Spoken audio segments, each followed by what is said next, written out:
الذي لا شريك له في مملوكته الواحد الذي لا ينادي له في وحدانيته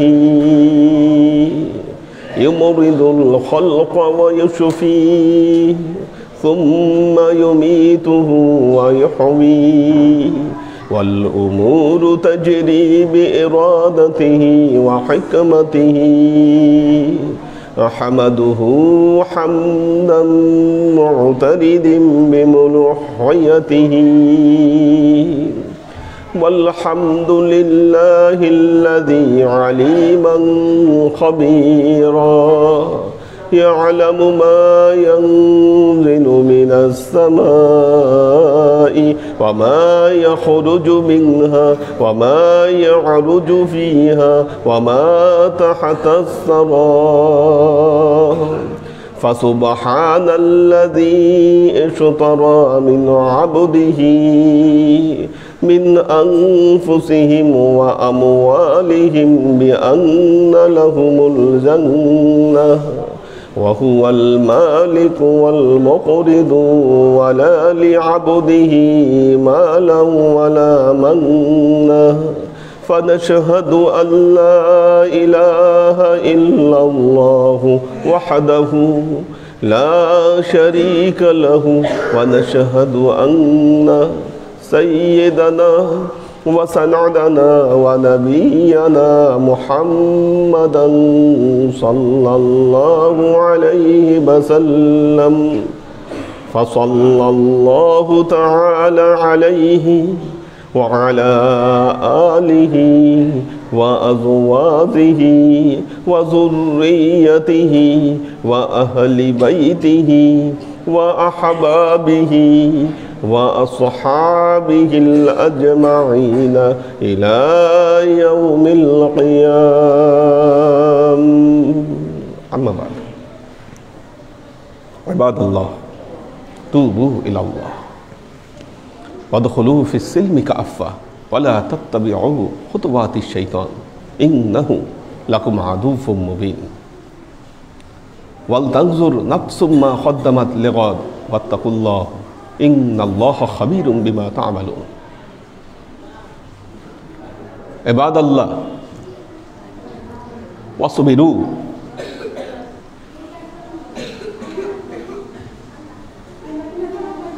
كما قال رسول الله صلى الله عليه وسلم الصبر كنز من كنوز الجنة والصبر للثلاثة أقسام الصبر في الطاعة والصبر على المصيبة والصبر على المعصية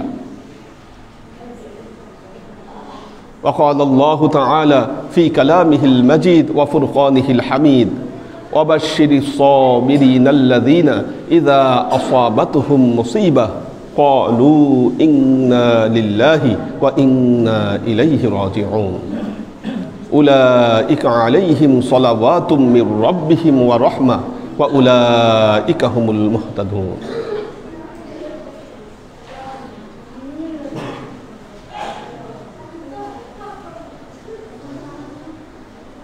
وقال تعالى واستعينوا بالصبر والصلاة وقال رسول الله صلى الله عليه وسلم عجبا لعبد المؤمنين إن أمره كله خير إن عصب عليه مصيبة فصبر إن عزم للخير فشكر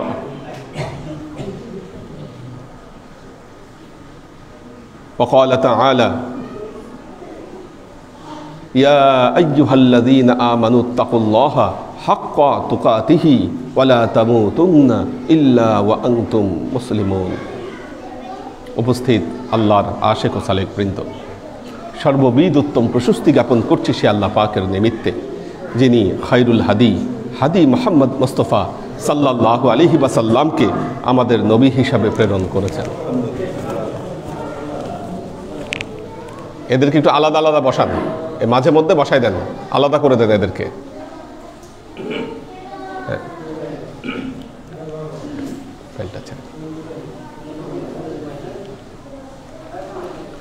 পবিত্র কোরআনে আল্লাহ তাআলা যে শব্দগুলো অধিক ব্যবহার করেছেন, নামাজ যেমন বহুবার নিয়ে এসেছেন, ঠিক তেমনি অধিক ব্যবহৃত একটি শব্দ হচ্ছে আস-সাবর। আল্লাহ কোরআনে এই শব্দটি অনেক জায়গায় নামাজের সাথে সাথেই আল্লাহ ব্যবহার করেছেন। যতজন নবী ছিলেন পৃথিবীতে, প্রত্যেক নবী সবরকারী ছিলেন। কুল্লুম মিনাস সাবিরিন, আল্লাহ বলেছেন এরা প্রত্যেকেই সবরকারী ছিলেন যারা নবী ছিলেন। সবরের পরীক্ষা দিয়ে সবাইকে উত্তীর্ণ হতে হয়েছে প্রত্যেক নবীকে।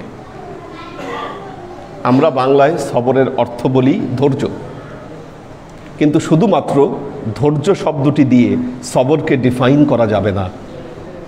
সবর হচ্ছে প্রতি মুহূর্তে বিপদে আপদে সর্বাবস্থায় আল্লাহর দ্বীনের উপর কায়েম থাকার নামই হচ্ছে সবর।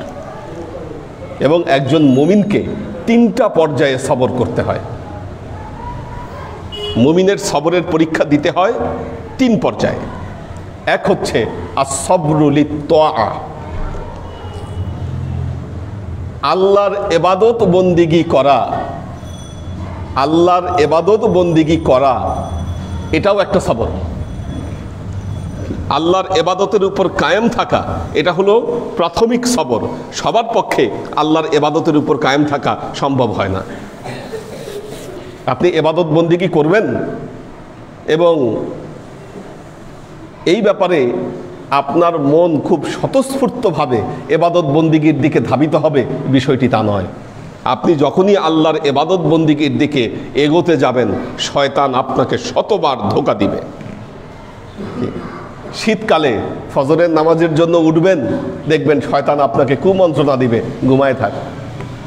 অজু করতে যাবেন, বলবে আরে এত ঠান্ডার মধ্যে অজু করা এটা অনেক কষ্টের কাজ, কি আপনাকে শয়তান ধোঁকা দিবে। কাজেই এই যে ইবাদত বন্দিগি কায়েম করা, বান্দার উপর যে ফরজিয়াত, এটিকে আদায় করবার জন্য বান্দার সবর করা প্রয়োজন। কি আর যখনই আল্লাহ সবরের মাধ্যমে, বান্দা সবরের মাধ্যমে আল্লাহর ইবাদত বন্দিগির দিকে ধাবিত হয়, আল্লাহ সেই ইবাদতকে কবুল করে নেন। ওয়াস্তাঈনু বিস-সাবরি ওয়াস-সালাহ ইন্নাল্লাহা মা'আস-সাবিরিন। আল্লাহ বলছেন তোমরা সবর এবং সালাতের মাধ্যমে আল্লাহর কাছে সাহায্য প্রার্থনা করো। আর জেনে রাখবা আল্লাহ তাআলা এই সবরকারীদের সাথে অবস্থান করেন। কাজেই প্রথম সবর হচ্ছে ইবাদত বন্দেগী প্রতিষ্ঠায় বান্দাকে সবর করা। দ্বিতীয় সবর আস-সাবরু লিল মাআসি, পাপ কাজ। একটা জিনিস মনে রাখবেন, হযরত ইউসুফ আলাইহিস সালাম বলছেন ওমা উবাররিউ নাফসি ইন্নান নাফসা লাআম্মারাতুম বিসসু। এটা খুব বাস্তব একটা জিনিস মনে রাখবেন। বলছেন অমা উবাররিউ নাফসি, আমি আমার নফসকে পবিত্র করতে পারছি না। ইন্নান নাফসা লাআম্মারাতুম বিসসু, আমার নফসে আম্মারা শুধু পাপের দিকেই ধাবিত হয়। মানুষের একটি স্বভাবজাত প্রবৃত্তি হচ্ছে যেই সমস্ত কাজ শরীয়তে নিষেধ করা হয়েছে ওই সমস্ত কাজের প্রতি তার আগ্রহ বৃদ্ধি পায়। খেয়াল করে দেখবেন, ওই সমস্ত কাজে সে মজা পায়। যা একজন মানুষকে নিষেধ করা হয় দেখবেন যে ওই কাজ তাকে আরও বেশি বেশি করতে ইচ্ছা করে। সেহেতু আল্লাহ কোরআনের যে কাজগুলো নিষেধ করে দিয়েছেন দেখবেন ঘুরে ফিরে মানুষের এগুলোর প্রতি আগ্রহ জন্মায়। কাজেই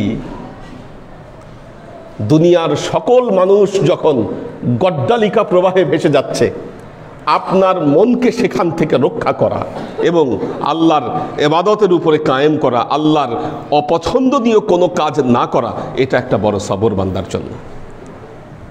এজন্য পাপ থেকে যিনি বেঁচে থাকেন তিনি হচ্ছেন সবরকারী।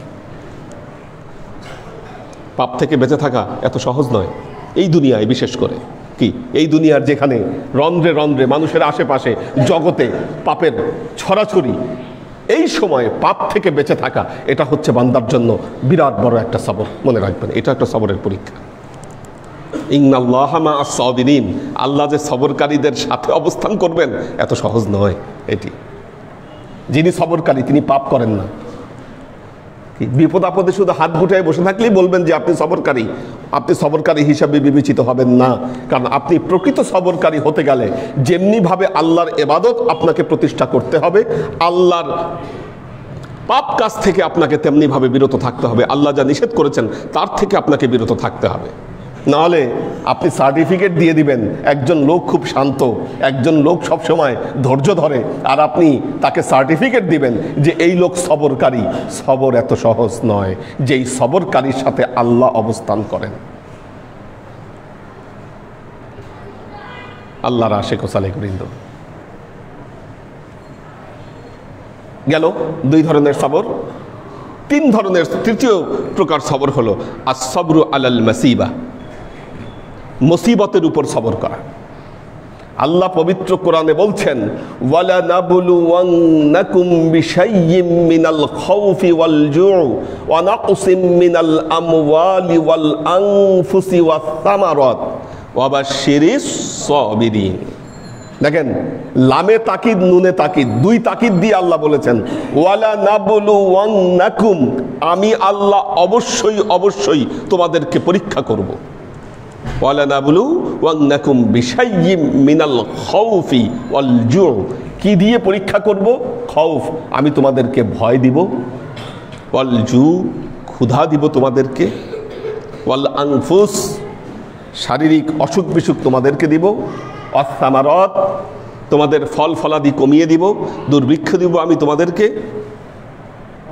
আল্লাহ বলছেন অবাশশিরিস সাবিরিন, এই যে বালা মুসিবত আসার পর যারা এই অবস্থার উপরে যারা সবর করলো, অবাশশিরিস সাবিরিন আল্লাযীনা ইযা আসাবাতুহুম মুসিবা, মুসিবত আসার পর যারা বলে ক্বালু ইন্না লিল্লাহি ওয়া ইন্না ইলাইহি রাজিউন, যারা এই কথা বলে আমরা আল্লাহর জন্য এই পৃথিবীতে এসেছি, তার জন্যই বিচরণ করছি, তার জন্যই আমাদের সমস্ত কার্যক্রম আমরা পরিচালনা করছি, ওয়া ইন্না ইলাইহি রাজিউন, পরিশেষে তার কাছেই আমরা ফিরে যাব। এগুলো দুনিয়াবি মালা মুসিবত আমাদেরকে কখনো কাবু করতে পারবে না। যখন বান্দা এইভাবে সবর করে, যখন বান্দা এইভাবে সবর করে, আল্লাহ বলছেন এরাই হচ্ছে আল্লাহর তরফ থেকে রহমত প্রাপ্ত বান্দা। যখনই বান্দা সবর করে, সবরের পরীক্ষায় উত্তীর্ণ হয়ে যায়, তখনই আল্লাহ বান্দার কাছে রহমত প্রেরণ করেন। কিন্তু এর জন্য কিন্তু আরো দুইটা শর্ত আছে। আমরা প্রচলিত অর্থে সবরকারী বলে দেই যে না, বিপদ আপদে যে সবর করছে সেই সবরকারী। কি এত সহজ নয়। আপনি বিপদ আসছে, নামাজ ছেড়ে দিয়েছেন, ইবাদত ছেড়ে দিয়েছেন, আপনি সবরকারী নন। আপনার উপর বিপদ আপদ এসেছে, আপনি আপনার পাপ কাজকে আপনি ছাড়তে পারেননি, আপনি সবরকারী নন। কারণ সবরের উপর প্রতিষ্ঠিত হতে গেলে আরও এই দুইটি শাখাকে আপনাকে পরিপূর্ণ করতে হবে। وقال رسول الله صلى الله عليه وسلم الصبر كنز من كنوز الجنة, সবর হচ্ছে জান্নাতের গুপ্তধনের মধ্যে একটি গুপ্তধন। কানজুম মিন কুনুজিল জান্নাহ, জান্নাতে যাওয়ার জন্য একজন মানুষের যে সম্পদ প্রয়োজন, এই সবর হচ্ছে তার মধ্যে অন্যতম সম্পদ। আপনি নবীদের জীবন একটু দেখেন, প্রত্যেক নবী সবরকারী ছিলেন। হযরত ইউসুফ আলাইহিস সালামকে আল্লাহ ইয়াকুব আলাইহিস সালাম থেকে আলাদা করে নিলেন, আলাদা করে দিলেন। হযরত ইউসুফ যদি কোনোখানে পরিচয় দিতেন আমি ইউসুফ ইবনে ইয়াকুব, হযরত ইয়াকুব আলাইহিস সালামকে সবাই চেনেন ওই জামানায়, পরিচয়টা দিলেই কিন্তু সে তার বাবার কাছে ফিরে আসতে পারে। কিন্তু আল্লাহর নির্দেশ, পরিচয় প্রকাশ করা যাবে না। কি এটাও তার উপর এক পরীক্ষা। দেখেন সবর। আর এইদিকে তো পিতা পুত্র শোকে কাঁদতে কাঁদতে চোখে পানি বের করে ফেলছে। দীর্ঘ জীবন তাকে সবর করালেন, জেলখানায় থাকলেন, জেলখানায় গিয়ে সবর করলেন। কি পরিশেষে আল্লাহ বাদশা বানালেন তাকে, আর পিতার কাছেও তাকে ফিরিয়ে দিলেন। হযরত সুলাইমান আলাইহিস সালাম তিনি তার রাজত্ব হারালেন, কি যেই মুলকে সুলাইমানের মতো রাজত্ব আল্লাহ কাউকে দেননি, তিনি তার রাজত্ব হারালেন, কি আল্লাহ আবার তাকে সেটিকে ফিরিয়ে দিলেন। হযরত আইয়ুব আলাইহিস সালাম, ওনার মতো কঠিন রোগ আল্লাহ পৃথিবীর কাউকে দেননি, কাউকে দেননি উনি। যখন তিনি সবর করলেন, আল্লাহ এক মুহূর্তে তার রোগকে দূরীভূত করে দিলেন। কি কিন্তু সবরের পরীক্ষা সর্বোচ্চভাবে নিয়েছিলেন আল্লাহ তাকে। হযরত ইউনূস আলাইহিস সালাম, মাছের পেটে আল্লাহ তাকে বন্দী করলেন, কি চরম সবরের পরীক্ষা নিয়ে, কি আবার আল্লাহ তাকে সেখান থেকে বের করে নিয়ে আসলেন। হযরত ইব্রাহিম আলাইহিস সালাম তার নিজ জনপদ থেকে বিতাড়িত হয়েছিলেন, পুত্র সন্তান দান করলেন, তাকেও আরব দেশে নির্বাসন দিলেন। কি হযরত ইসমাইল আলাইহিস সালামকে যদি আজকে আরব দেশে নির্বাসন না দেওয়া হতো, আজকে হয়তো আরবের চেহারা এই অবস্থায় দাঁড়াতো না। কি সবরের পরীক্ষা, আর ফলাফল হলো এই। কি আল্লাহ নবীও তার নিজ দেশে তিনি থাকতে পারলেন না, বিতাড়িত হলেন, মদিনায় চলে গেলেন। কি আজকে সোনার মদিনা, আল্লাহর নবী না গেলে হয়তো সোনার মদিনা আজকের মদিনায় পরিণত হতো না। সবরের ফল হচ্ছে এই।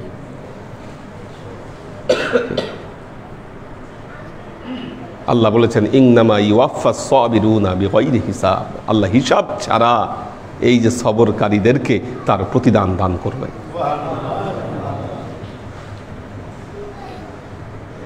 আল্লাহ নবীও বলেছেন, আজাবান লি আবদিল মুমিনিন। মুমিনের ব্যাপার খুব আজব, মুমিনের ব্যাপার খুবই আজব। আমি যখন তাকে ভালো কিছু দেই, সে আমার কাছে শুকরিয়া আদায় করে। আবার আমি যখন তাকে কোনো মুসিবত দেই, তখন সে এর উপর সবর করে। যার ফলে এই সবর করার ফলে এই যে মুসিবত বিপদ আপদ দিলাম, এটা পরবর্তীতে কল্যাণে পরিবর্তিত হয়ে যায়।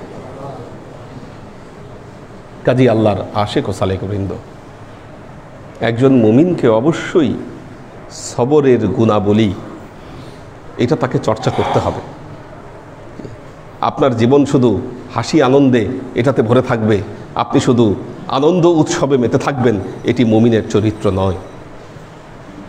মুমিনের জীবন হবে পৃথিবীর বাকি মানুষের চেয়ে ভিন্ন। আপনি যদি ভিন্ন হতে না পারেন,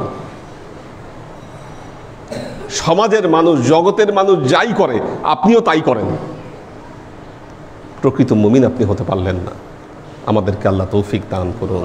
বারাকাল্লাহু লানা ওয়া লাকুম ফিল কুরআনিল আযীম ওয়া নাফা'ানা ওয়া ইয়্যাকুম লা আয়াতি ওয়া যিকরিল হাকীম ইন্নাহু তাআলা জাওয়াদুন কারীমুম মালিকুন বাররাউফুর রহিম।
الحمد لله الذي لا شريك له في مملوكته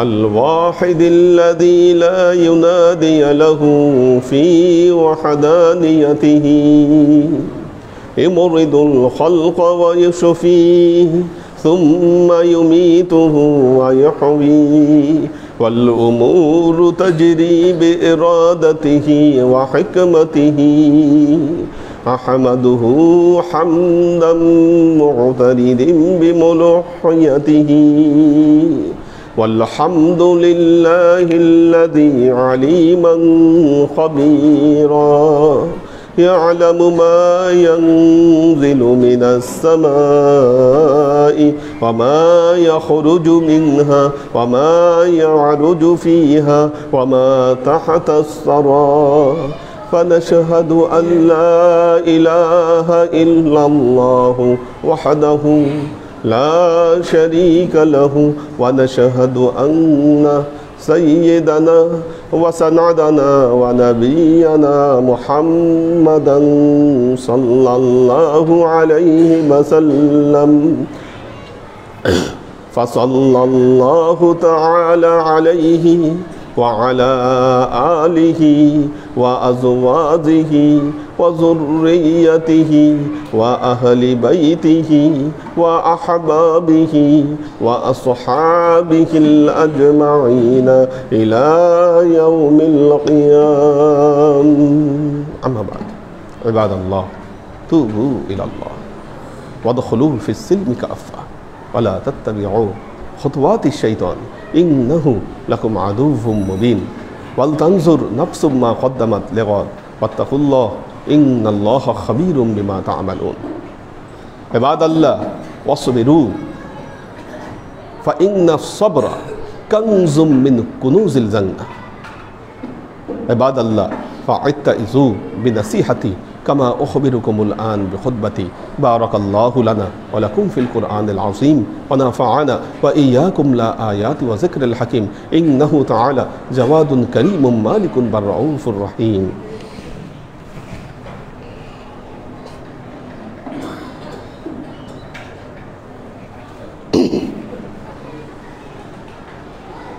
الحمد لله نحمده ونستعينه ونستغفره ونؤمن به ونتوكل عليه ونعوذ بالله من شرور أنفسنا ومن سيئات أعمالنا من يهد الله فهو المهتدي ومن يضلل فلن تجد له وليا مرشدا فنشهد أن لا إله إلا الله وحده لا شريك له ونشهد أن سيدنا وسندنا ونبينا محمدا صلى الله عليه وسلم الذي أرسله الله بالحق بشيرا ونذيرا وداعيا إلى الله بإذنه وسراجا منيرا. وقال تعالى إن الله وملائكته يصلون على النبي يا أيها الذين آمنوا صلوا عليه وسلموا تسليما. اللهم صل على محمد وعلى آل محمد كما صليت على إبراهيم وعلى آل إبراهيم إنك حميد مجيد. اللهم بارك على محمد وعلى آل محمد كما باركت على إبراهيم وعلى آل إبراهيم إنك حميد مجيد. اللهم صل وسلم ورحم وبارك على سيدنا ونبينا وشفيعنا وحبيبنا وقرة أعيننا محمد صلى الله عليه وسلم وعلى آله وأزواجه وذرياته وأهل بيته وأحبابه وأصحابه الأجمعين إلى يوم القيامة. خصوصا وعلى صاحب الصدق آمير المؤمنين أبي بكر الصديق رضي الله تعالى عنه وعلى صاحب العدل والإحسان آمير المؤمنين عمر بن الخطاب رضي الله تعالى عنه وعلى صاحب الحياء والإيقان آمير المؤمنين عثمان بن عفان رضي الله تعالى عنه وعلى صاحب الحلم والعلم والعرفان آمير المؤمنين علي بن أبي طالب رضي الله تعالى عنه وعلى تمام العشرة المبشرات والتابعين المهديين اللهم اهد أئمة المسلمين إلى سنة رسول الله صلى الله عليه وسلم اللهم اغفر أئمة المسلمين مغفرة ظاهرة وباطنة اللهم أعز الإسلام والمسلمين اللهم أت أئمة المسلمين فلاحا عظيما اللهم انصر من نصر دين محمد صلى الله عليه وسلم وجعلنا منهم واخذل من خذل دين محمد صلى الله عليه وسلم ولا تجعلنا منهم تعدلوا عباد الله رحمكم الله إن الله يأمركم بالعدل والإحسان وإيتاء ذي القربى وينهى عن الفحشاء والمنكر والبغي يعظكم لعلكم تذكرون فاذكروني أذكركم واشكروا لي ولا تكفرون.